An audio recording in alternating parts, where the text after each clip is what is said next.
Hello.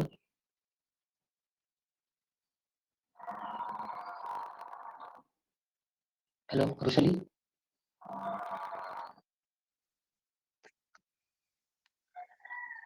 Rosalie. Okay. So today paper झाला ना आज कंपल्सरीचा? कसा कसा गेला पेपर? कंपल्सरी पेपर मधलं?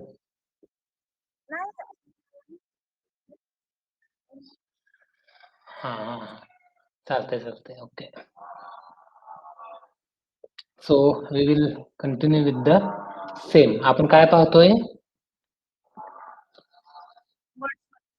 वर्ड्सवर्थचा कोणता म्हणजे पुस्तक हे पाहतोय आपण टॉपिक?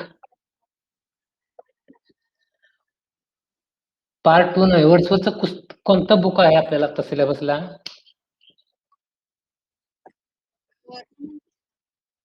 रोमॅन्टिसिझम हे एज आहे. तो त्या एज मधला पोएट आहे. वर्ड्सवर्थचं पुस्तक कोणतं आपण पाहतोय?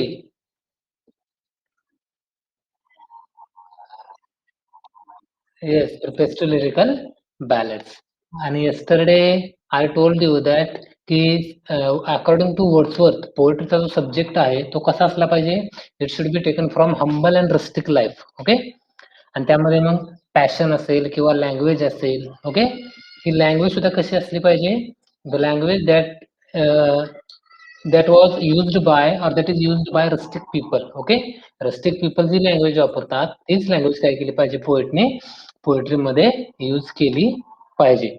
Because according to Wordsworth the language spoken by rustic people is simple, okay, and that language is permanent also because the rustic people use that languages every day, okay, to share their or to express their what we can say, express their experiences. And so here Wordsworth revolts against philosophical use. So according to Wordsworth, the poet should avoid using philosophical language, okay, or making use of language in a philosophical way. Rather, they should focus on using the language actually spoken by the rustic people in their everyday life. Okay. So Wordsworth makes a claim that the poems included in the lyrical ballads are free from false refinement and arbitrary innovation. So for Wordsworth, whatever poems are there in lyrical ballads, okay, lyrical ballads हे काय आहे? पोएट्रीचं तर poems आहेत lyrical ballads मध्ये. So Wordsworth says की all these poems are free from false refinement, okay, and arbitrary innovation. म्हणजे कोणत्याही प्रकारचे काहीतरी नवीन करायचं आहे म्हणून त्यामध्ये कोणत्याही प्रकारचं राईम असेल किंवा मीटर असेल किंवा एखादं फिगर ऑफ स्पीच असेल किंवा कोणतीही अशी गोष्ट ज्यामुळे काय होईल की त्या पोएट्रीला आर्टिफिशियल रूप येईल असं कोणत्याही प्रकारचं एक्सपेरिमेंट जो आहे तो त्या पोएम्स मध्ये केलेला नाहीये. So indicates that there are good poems as they have spontaneity. According to him or for Wordsworth, the poems in lyrical ballads are good because they have spontaneity, emotions, and organic sensibility. And in order to show this spontaneity, emotions, and organic sensibility, he says, for all good poetry is the spontaneous overflow of powerful feelings. Okay. According to Wordsworth, good poetry म्हणजेच काय? तर for all good poetry is the spontaneous. जी good poetry आहे ती कशी आहे? Is spontaneous. Okay. Spontaneous overflow of powerful feelings. Spontaneous overflow of powerful feelings. And though this be true, and though this be true, though this be true, poems to which any value can be attached were never were never produced on any variety, never produced on any variety of subjects by man who, being possessed of more than usual organic sensibility, had also thought long and deeply.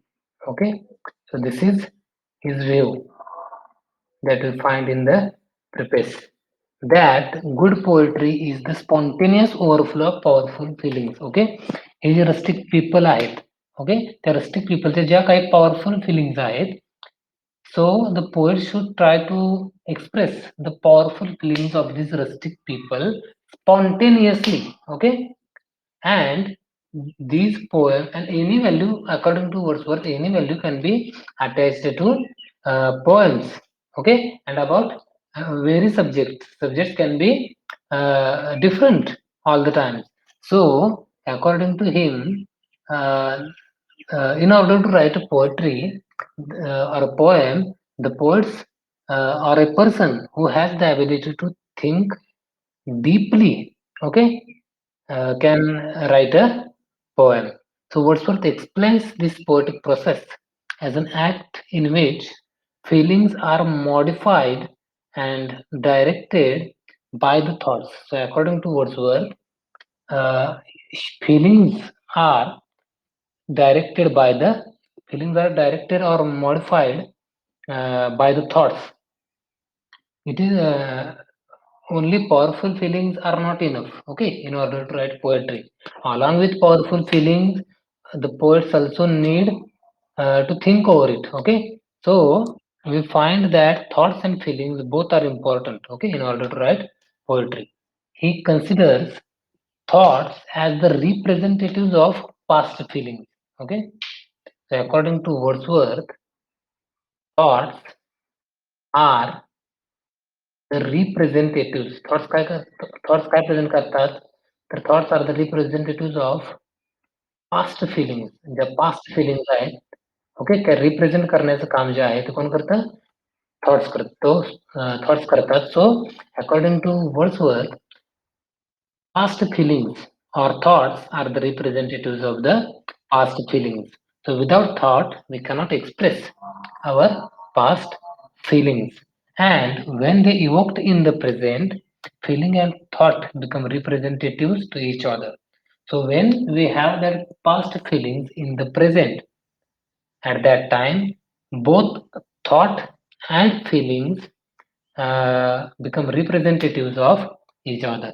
So he indicates that when a poet describes objects or utters sentiments which are modified simultaneously by the feelings and thoughts, they lead the reader to some degree of enlightenment. Okay, so according to Wordsworth, when we have uh, past feelings, okay, or when we think of any object, okay, in the past, and when we try to remember that object in the present, or when we have the memory of that object in the present, at that time both both feelings and thoughts are important, because they simultaneously modify, or these objects or sentiments are simultaneously modified by the feelings and thoughts, and these thoughts and feelings lead the reader to some degree of enlightenment or pleasure. So हे जे thoughts आहेत, हे जे fillings आहेत, त्या काय करतात, रीडर्सला kind of pleasure, एक प्रकारचे एनलाइटनमेंट किंवा एक प्रकारचा आनंद काय करतात, देत असतात. So so here Wordsworth distinguishes his poems from the poems of the day by explaining that in his poems, feelings give importance to the action and not the response to the situation of the feeling. So, in Wordsworth poems, we find, or in the romantic poetry, we find that give importance, feelings give importance to the action and not the response, and not the response to the situation of the feeling.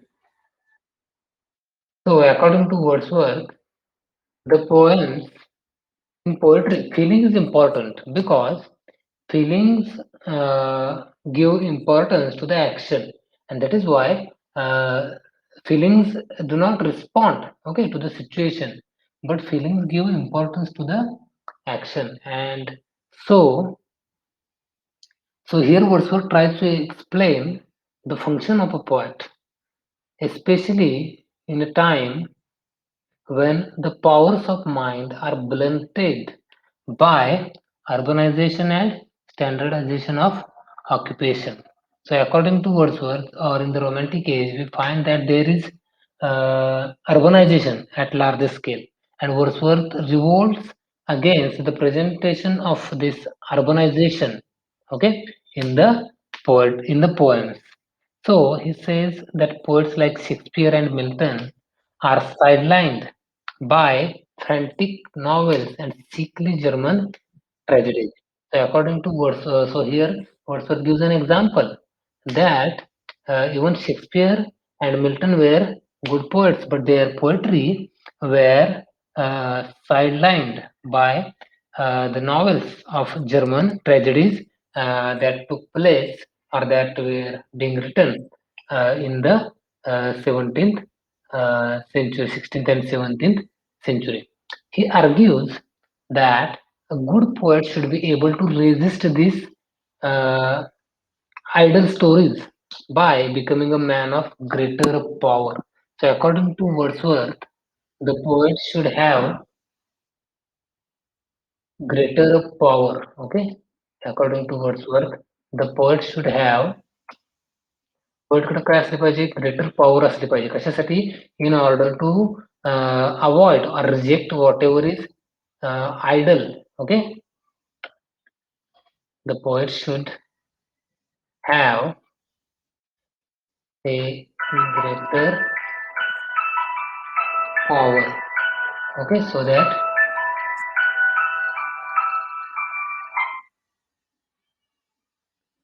that he can compose great poetry, okay, and he can avoid all those things which are unnecessary in poetry. So he says that becoming a man of greater power, the poet articulates inherent and indestructible qualities of human mind. Okay, so according to him, the poet should have greater power because without this greater power, he cannot write or compose good poems. And so this good power comes from his mind, where which is inherent. Okay, म्हणजे ते अंगभूत किंवा by birth पोएट्सकडं किंवा इंडिव्हिज्युअलकडं असते, जी कशी आहे indestructible आहे, म्हणजे कोणत्याही प्रकारचं डिस्ट्रक्शन न करणार of human mind.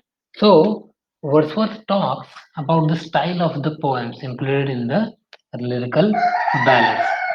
So he claims that readers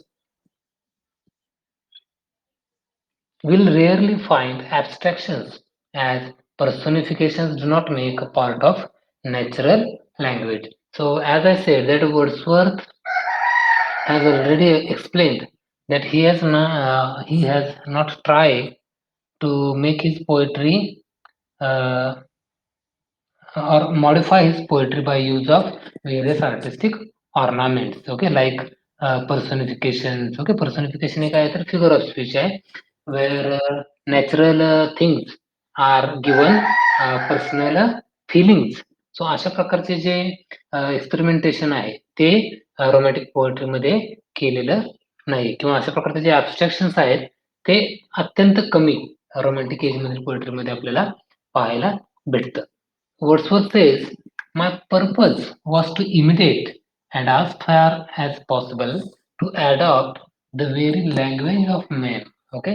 तो काय म्हणतोय, माझा जो पर्पज आहे, तो काय आहे, की to adopt the very language of men. My purpose says माझा हेतू, पर्पज म्हणजे काय हेतू? My purpose is my purpose was to imitate or to adopt the very language of men, and assuredly such personifications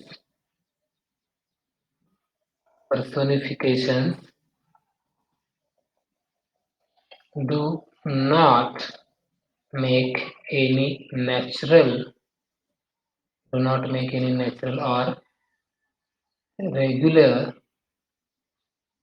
part of the language of that language.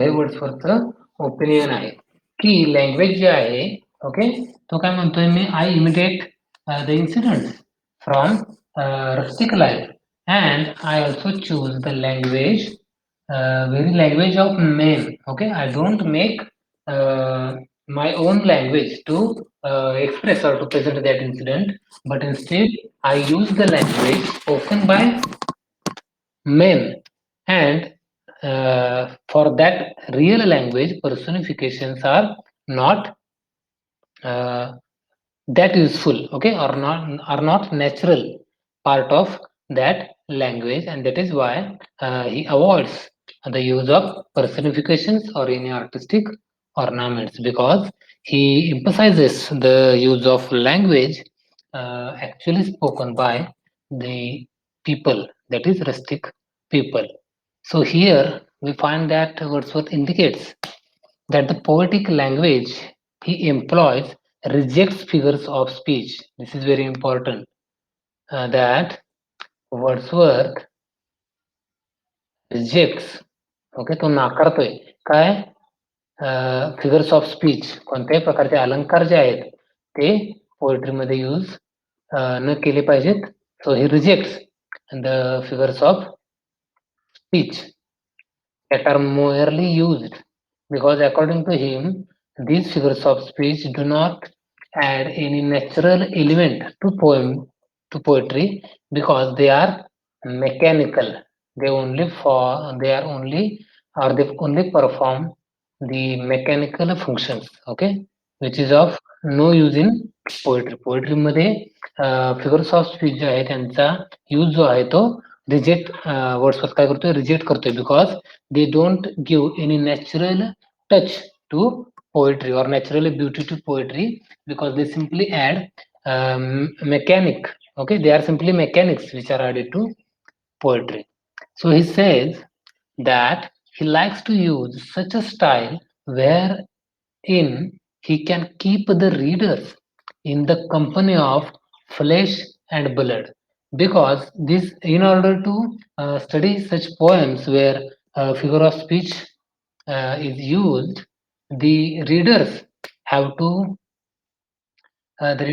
think, and it will not give any kind of emotional feelings to the readers. So according to Wordsworth, in order to give the experience of flesh and blood, the poet should use natural language, or the original language, or the real language spoken by the people.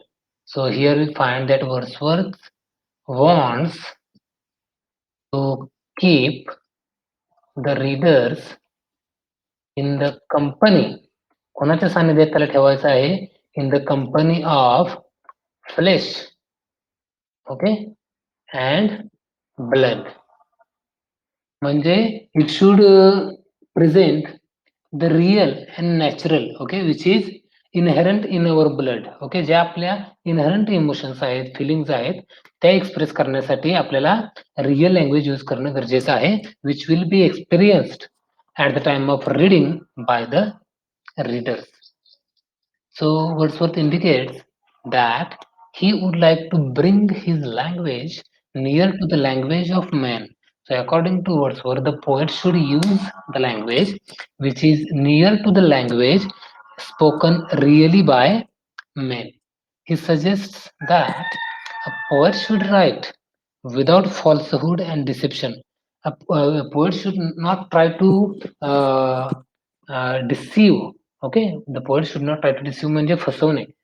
Okay, the poet should not try to deceive the readers, okay, by using any certain kind of figure of speech or any uh, uh, kind of experiment that will deceive the readers. So for Wordsworth, good style is not the use of artificial expressions that are foolishly repeated by bad poets. Okay, so according to him, good style means using the real language spoken by men and not the use of artificial expressions. Okay, artificial expressions use करण्याऐवजी म्हणजे कृत्रिम, okay, म्हणजे which are not related to flesh and blood. So अशी जी expressions आहेत, ही जी expressions आहेत, such expressions should be avoided by the poets. Okay, because if the poets, according to Wordsworth, poets who use such artificial expressions are bad poets, and such expressions are repeatedly used by these poets. So Wordsworth also comments on the critics of his time. त्याच्या एजमध्ये किंवा 19th सेंचुरीमधील जे critics आहेत त्यांच्यावर सुद्धा काय केलेलं आहे, वर्ड्सवर्थनं comment केलेली आहे. So he says that some of them take great delight in working into the meters and laws of composition and they have since think they have made a notable discovery. So according to Wordsworth, त्या काळातील जे critics होते, ते जे critics होते, ते critics काय केलेले आहेत तिकडे, दे फेल्ट डिलाइट. ओके, त्यांना एक प्रकारचा आनंद वाटायचा कशामध्ये, तर in order to present the poetry, in order to present their views on poetry written using meters or laws of composition. So according to these critics, meters and laws of composition should be followed by the poets. But and by presenting their views on meters and laws of compositions, these critics thought that they have made a notable discovery. But according to Wordsworth, such critics establish a canon of criticism, which is often rejected by the reader. पण हे जे काही cannons आहेत किंवा rules जे आहेत की जे पोएट्सने follow केले पाहिजेत poems लिहिताना, हे काय केले जातात, रीडर्स जे आहेत ते काय करतात, हे जे सर्व व्ह्यूज आहेत, these are rejected by the reader.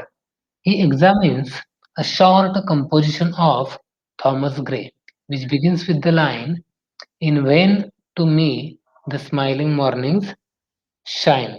So, according to Gray, so this Gray's line, in this Gray's line, the poet Thomas Gray has used a proper laws of composition or meters, which is rejected by Wordsworth, and that is why he gives an example of Thomas Gray's poem which begins like, "In vain to me the smiling mornings shine."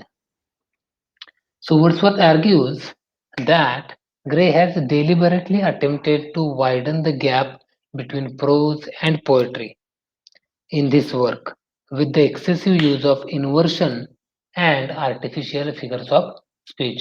So, according to Wordsworth, in Thomas Gray's this poem, or in this line, "In vain to me the smiling mornings shine," इथं काय केलेलं आहे, inversion हा figure of speech जो आहे तो Thomas ग्रेनं use केलेला आहे. आणि असे जे फिगर्स ऑफ स्पीच आहेत, so Wordsworth calls such kind of experiments as artificial and unnecessary because they are not useful in poetry because they don't give any kind of feelings, okay, to the readers, and they add artificial elements to the poems. So Wordsworth is of the opinion. So वर्ड्सवर्थचा opinion काय आहे की language जे आहे the language of prose may be well adopted to poetry. Prose मधील language जे आहे okay ते आपण काय करू शकतो पोएट्रीमध्ये अडॉप्ट करू शकतो. सो ही सेज और ही states it may be safely affirmed that there neither is nor can be any essential difference between the language of prose and metrical composition. This is very important. According to Wordsworth, there is no any. According to Wordsworth, there is no any essential difference. Okay, between the language of language of prose, okay, and metrical composition, okay. वर्ड्सवर्थच्या मते pros आणि metrical composition यामध्ये कोणत्याही प्रकारचा difference नाहीये. पोएट्रीमध्ये जी language वापरली जाते किंवा प्रोजमध्ये जी language वापरली जाते त्यामध्ये कोणत्याही प्रकारचा इसेन्शियल डिफरन्स नाही. Both are the same. Okay, so we are fond of tracing the resemblance between poetry and painting, and accordingly we call them sisters. So according to Wordsworth, as we know that we call poetry and painting as sisters because they resemble the same thoughts. And we call, but where shall we find bonds of connection sufficiently strict to typify the affinity between metrical and prose composition? So according to Wordsworth, we will find the connection, okay, or the bonds between the metrical composition as well as prose. So there is no much difference between the language of poetry and metrical composition because there is a bond of connection between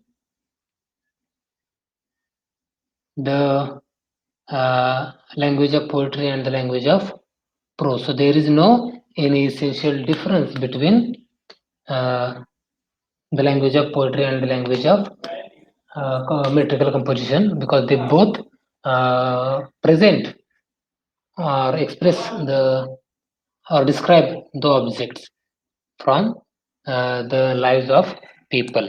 So Wordsworth continues to argue that both poetry and prose are spoken by and spoken to the same organs and hence they are identical. Because पोएट्रीची language असेल किंवा प्रोजची language असेल we speak them through our mouth बरोबर and so he says that the same human blood circulates through poetry and prose. The writer of poems and the writer of prose both are because both are or both have the same blood, right? And that is why he says that the language of poetry and the language of metrical composition is same or equal. There is no any essential difference between them. So here we find that Wordsworth recommends a selection of language really spoken by men, which is kept away from vulgarity and meanness of ordinary life. So, according to Wordsworth, the poet should use a language or select a language from the rustic life or the language spoken by men, but which is kept away from vulgarity and meanness of ordinary life. But the poet should avoid using vulgarity. Okay, vulgar जो आहे or whatever is mean, okay, whatever is bad, that should be avoided by the poets. Okay, so he says that if poet subject is judiciously chosen, it will lead naturally to passions of ordinary language. Okay, so the poets uh, have to choose subject which will lead them or which will lead the poets naturally to passions of ordinary language. So here we find that, or here we come to know that Wordsworth takes up the function of a poet. So according to Wordsworth, the function of a poet is that, or he starts by asking a question, what is a poet? Poet म्हणजे काय आणि त्याचं function काय, and to whom does he address himself? आणि तो poet जो आहे तो कुणाला स्वतःला ऍड्रेस करतो, किंवा what language is to be expected of him, किंवा त्याच्यापासून त्याने कोणती लँग्वेज यूज केली पाहिजे असं एक्सपेक्ट केलं जातं रीडर्स करून.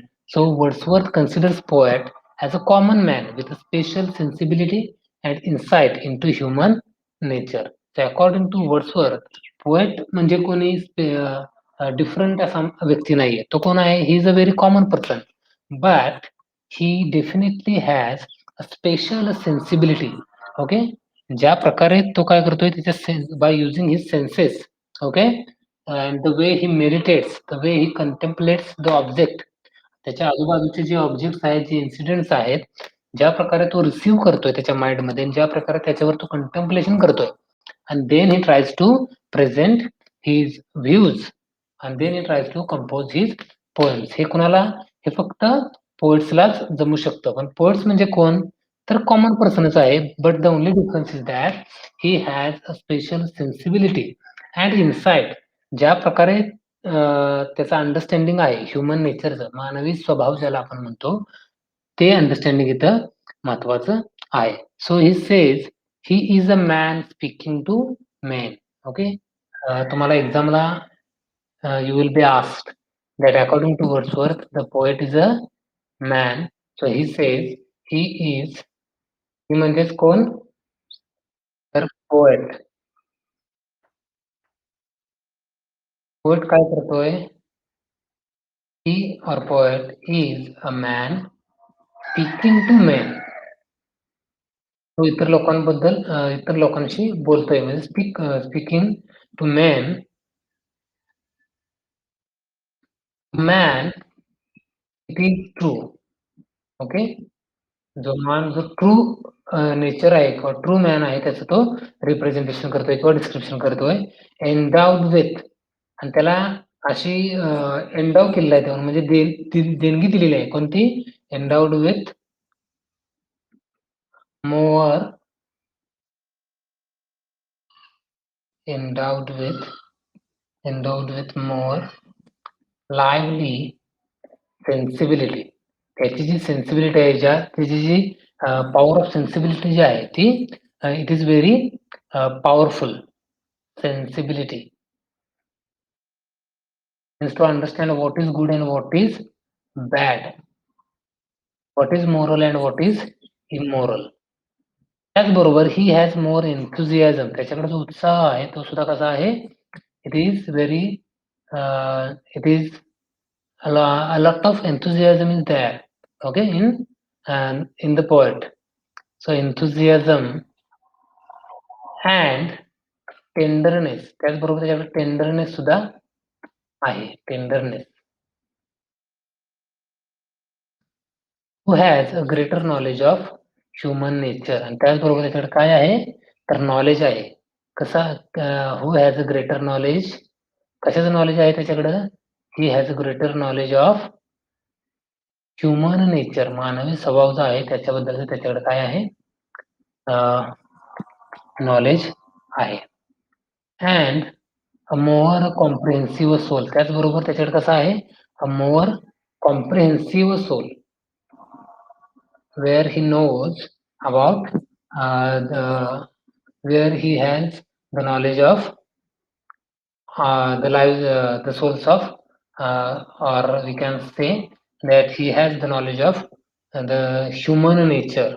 Comprehensive soul then are supposed to be common among mankind.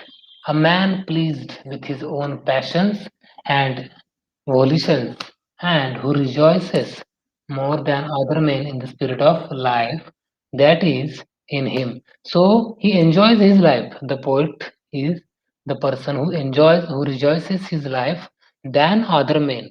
Okay, so he is delighting to contemplate similar volitions and passions as manifested in the goings on of the universe. या युनिव्हर्समध्ये जे काही चालू आहे किंवा जे काही processes thoughts event चालू आहेत त्याच्यावर काय करतोय तो ही इज व्हेरी डिलायटेड त्याला आनंद वाटतोय ही काय करतोय त्या कशामध्ये in order to contemplate over the passions या युनिव्हर्समध्ये किंवा कॉमन पीपलमध्ये ज्या काही पॅशन्स आहेत त्याच्यावर कंटेम्पलेट करण्यासाठी काय आहे he is very delighted and habitually impelled to create them where he does not find them and जिथं त्या पॅशन्स त्याला भेटत नाहीयेत किंवा मिळत नाहीयेत where he does not see such passions there he tries to create thus such passions. Okay, so here we find that according to Wordsworth the poet is also a common person, but he has a comprehensive soul.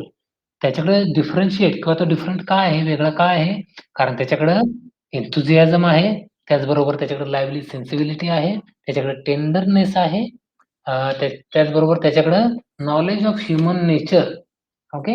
Human nature जे आहे, मानवी स्वभाव जो आहे, तो कसा आहे याबद्दलचं knowledge पोएटकडं आहे and that is why he is a poet and that is why he is different from other common people. त्याचबरोबर he is a man pleased with his own passions. Okay, so he is pleased, he is happy with his own passions and volitions, and he rejoices more than other men in the spirit of life. He rejoices his own life more, okay, than other people, and that is why he is a different person, and that is why he is a poet. He is delighting uh, to contemplate similar passions as manifested in the goings on of the universe.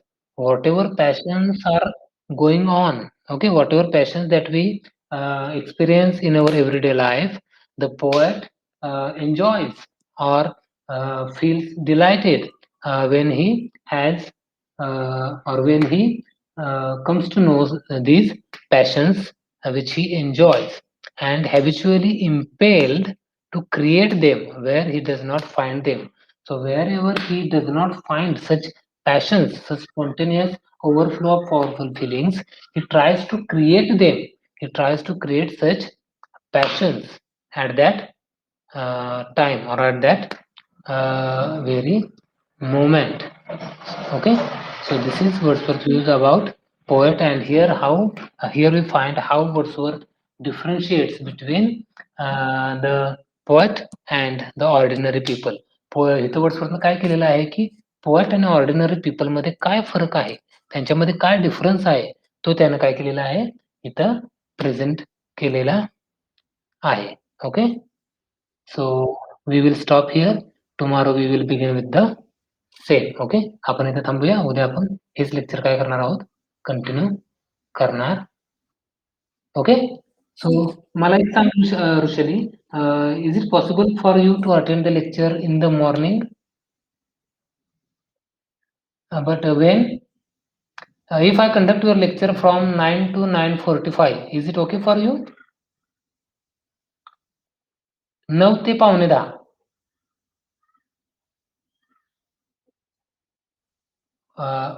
Okay, then I will conduct the lecture of B3rd from tomorrow every day. Okay, सोमवार, मंगळवार, बुधवार, गुरुवार 9 ते पावणे 10 तुमचं lecture होईल. Okay, okay, thank you. हां, हां.